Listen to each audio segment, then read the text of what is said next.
Can you, being the former Minister of Works and Transport, clear up this contention Sure. first? Was it a P&M project? And what other similar projects will have been developed by the P&M? Well, we put in pedestrian walkovers at several locations in areas where there are either schools or there are densely populated residential areas.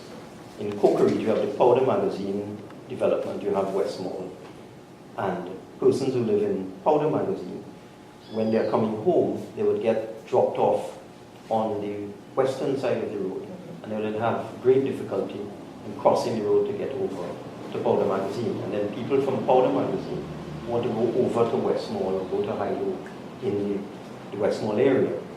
They would have to take their chances with the traffic. So we constructed a pedestrian walkover at the Powder Magazine area and another one down by Westmall. When we were doing the pedestrian walkover at Cokery, we discovered that there are a large number of physically challenged people who occupy NHA apartments, or now HCC apartments in Powder Magazine. It turns out this was a policy of the PNM government of many, many years ago, that the ground floor apartments in one section of the Powder Magazine housing development were designed specifically for physically challenged people.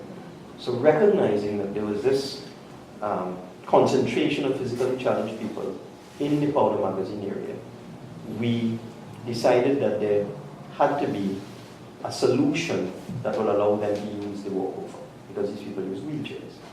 So it took us a little while, because we had to identify suitable elevator systems that can be used by people with wheelchairs. Remember, in many cases, somebody will be pushing this person.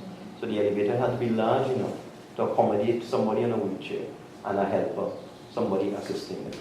The elevators had to have fail-safe mechanisms so that in the event of a power failure, for example, the elevator would come down under its own weight down to the ground without causing any injury to the physically challenged person. So it took quite a long time to develop the specifications for these elevators with a battery backup and a fail-safe mechanism in the event of a power failure. But eventually, we completed that aspect of the work.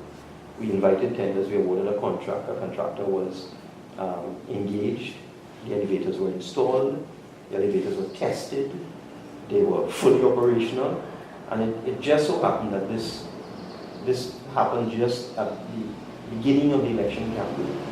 And the election campaign was so intense that I simply did not have the time during the campaign to commission the elevators. But all that Mr. Warner had to do was to turn the switch. You know, the elevators were there, they were working, they were tested. Again, he waited a couple of months, because as I said, my understanding is he has asked the people at the ministry, just tell me what the former minister was doing. So he has a long list of all the projects that I had completed and all the things I had done. And apparently what he's doing is it's all right, we will delay that one for 2 months. So he did this with the elevators. And because he knew that I was intimately familiar with the project, and also Dr. Brown, because it's his constituency, you know, was very aware of what was happening in this project, he didn't invite us to the ceremony. You know, he chose to have the ceremony without inviting the Member of Parliament for the area.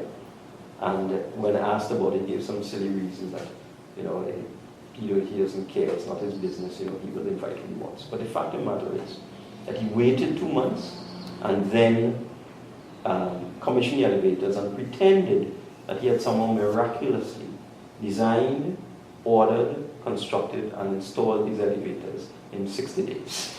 Okay? So that's the man you're dealing with. I mean, it is obvious to me now that I will have to treat him a little differently, because you'll have to cut him down to size, because he's really just a bit too ridiculous. Okay? All right. Thank you, Mr. Imbert, for giving up your time to educate us on these accomplishments by the former Ministry of Works and Transport, of which you will head. My pleasure. We look forward to speaking to you in the future, and good evening. But there's lots more I have to talk about. All right then. Okay, thank you very much.